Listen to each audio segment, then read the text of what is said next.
ನಮಸ್ಕಾರ Karnataka ice celebrities. ಇವತ್ತಿನ semifinal match ತುಂಬಾ ಇಂಟ್ರೆಸ್ಟಿಂಗ್ ಆಗಿದೆ.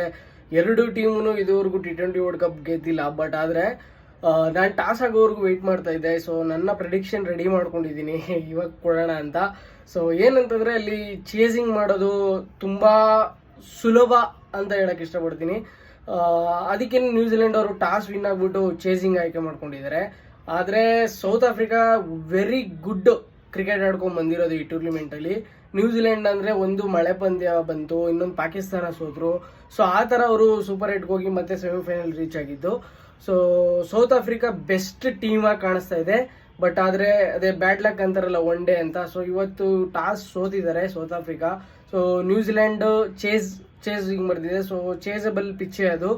ಸೊ ಆದರೆ ಫ್ರೀ ಮೈಂಡಲ್ಲಿ ಏನಾದರೂ ಸೌತ್ ಆಫ್ರಿಕಾ ಕ್ರಿಕೆಟ್ ಆಡಿದ್ರು ಅಂದರೆ 190+ ಏನಾದರೂ ಹೊಡೆದು ಅಂದರೆ ನ್ಯೂಜಿಲೆಂಡ್ ಚೇಸ್ ಮಾಡೋಕ್ಕಾಗಲ್ಲ. ಅಕಸ್ಮಾತ್ ಅಂಡರ್ ಏನಾದರೂ ಇತ್ತು ಅಂತಂದರೆ ಡೆಫಿನೆಟ್ಲಾಗಿ ನ್ಯೂಜಿಲೆಂಡ್ ವಿನ್ ಆಗ್ತಾರೆ.